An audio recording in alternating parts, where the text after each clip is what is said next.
Accordion Cool again, and yes, I'm still here. That first song was Moon River. Now, if you watch quite often, you might say, Coach, didn't you just play that song a few episodes ago? Well, actually, I think I probably did. However, it's two different themes. It fit the theme from a few episodes ago, and it also fits today's theme. Well, what's today's theme, Coach? Well, I'm glad you asked.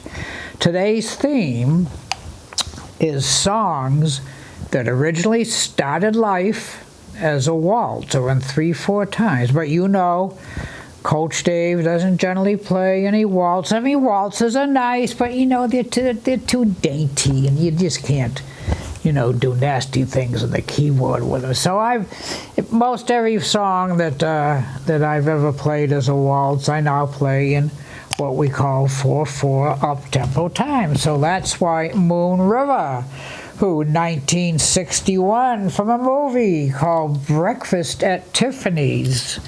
And of course the song was written by Henry Mancini, and if he heard me play it today, he'd probably be spinning in his grave, but we'll not worry about that. Now this next tune, same idea, came from a movie.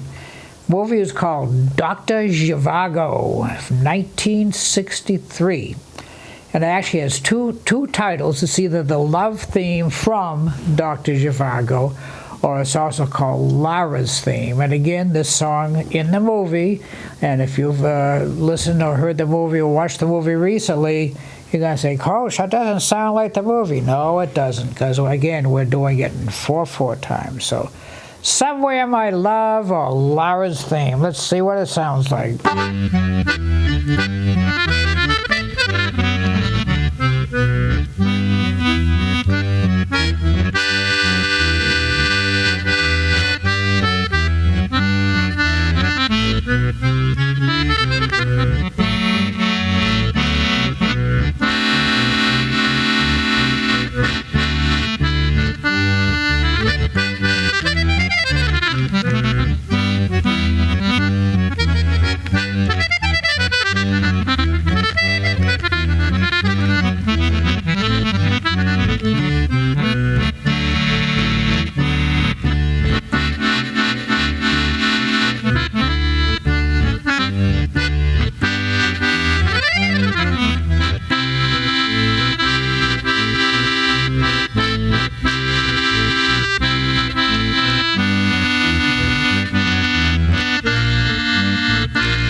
Somewhere My Love, or Lara's Theme. Now these songs, most of these songs today, they've got to sound like about the same tempo because, well, you know, when you go from 3/4 to 4/4, there's not a lot you can do with them. Also, a lot of these songs, the standard way of writing a song is it's 32 bars or what we call measures, divided into 4 equal parts, 8, 8, 8, 8. So the first part, the first 8, which is the part that everybody remembers, and the second 8 are the same. And the third 8, what we call the bridge, that's a little different. And of course the fourth 8's the same as the first and second 8. And that's fine, but these songs, they're kind of doubled up. They're like 16, 16, 16, 16. So what happens, by playing it through once, I've actually, in real time, played it twice. So I'm going to try to not do a lot of that, and we'll see what happens. Anyway, so that's your music theory lesson for the day. This next song was written in 1946, kind of kicked around a while. Young lady named Patti Page in 1950. She had a smash, probably one of the biggest hits of all times. Song is called, we call it the Tennessee Not Waltz, but it's originally written as the Tennessee Waltz, but of course we're not going to do it as a waltz. And it also became the state song, the official state song of Tennessee in 1965. So here's a little Tennessee Not a Waltz.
The Tennessee Not a Waltz. As a young lad, I vividly remember my mother and my aunts singing that song. It was just such a huge hit for Patti Page.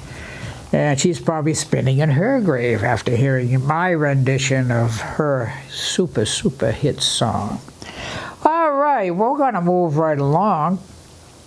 Next song, also from a film. The film's name was Charade. Guess what the song's name is? Oh, you guessed it. Charade, yes.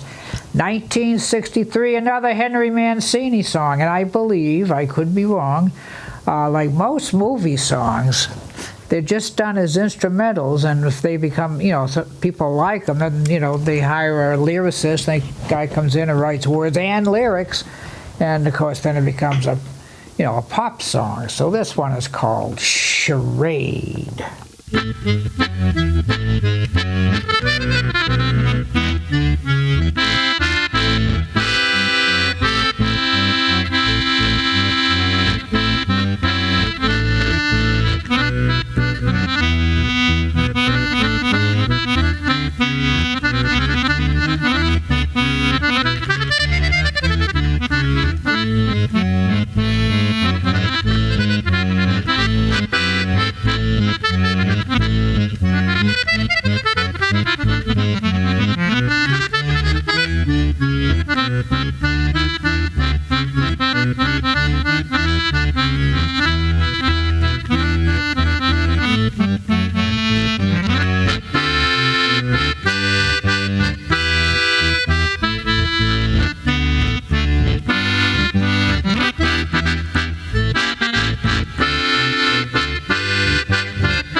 Charade from the movie called, Charade. Well, the next song also came from a movie a few years earlier, somewhere around 1956. Again, it was just an instrumental, and, the words and lyrics were added in. Now, when I was teaching in the 60s, for some reason, this was a big song. A lot of there was in one of the instruction manuals that we used, that a lot of the students were playing this particular song. So, called "Around the World" from the movie "Around the World in 80 Days," and a fellow at that time that the movie was set in, I think it was back in the 1860s or 70s or 80s, somewhere around there. He flew around the world in a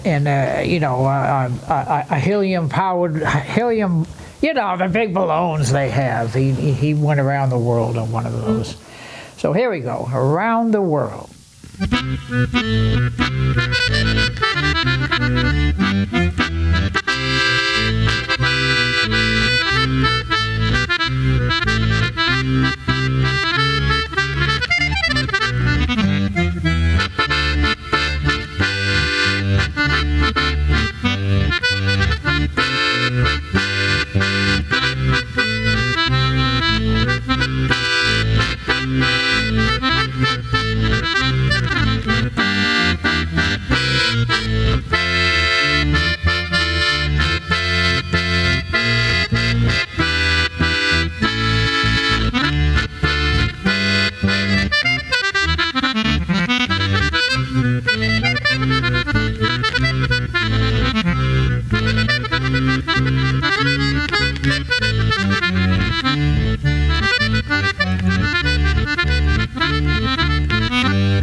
around the world in 80 days.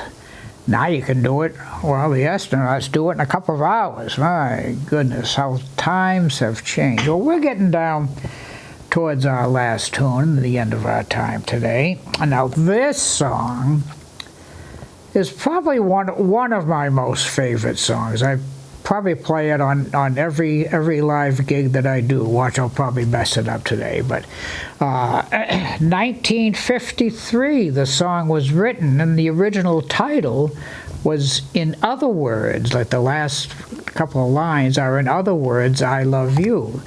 And so the song title is In Other Words. Some guy in 1963, Frank Sinatra, that's it. You know, not very well known, but he decided, you know, Frank's not going to do it. These silly waltzes, are you kidding me? So Frank did it in 4/4 time, like we're doing today, and of course that was probably the beginning of doing this type of thing. Now I remember when the 3-time world champion and best accordion player on the planet was here.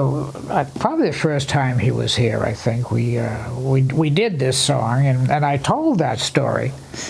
And Corey Pesatoro, of course, and he's sitting, as I'm telling you, I can hear him, you know, very softly trying to play this in 3/4 time, because he's like, you know, in his 30s, he's like, you know, a young whippersnapper. He's never heard the song any other way. And he says, boy, that sounds weird, you know, the original. So, but here we go, a little tune called Fly Me to the Moon. We went around the world, now let's go to the moon. Here we go.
Fly me to the moon. If this was a Jeopardy question, the The question would be, what is 240,000 miles away, or something like that? Of course, the answer would be the moon.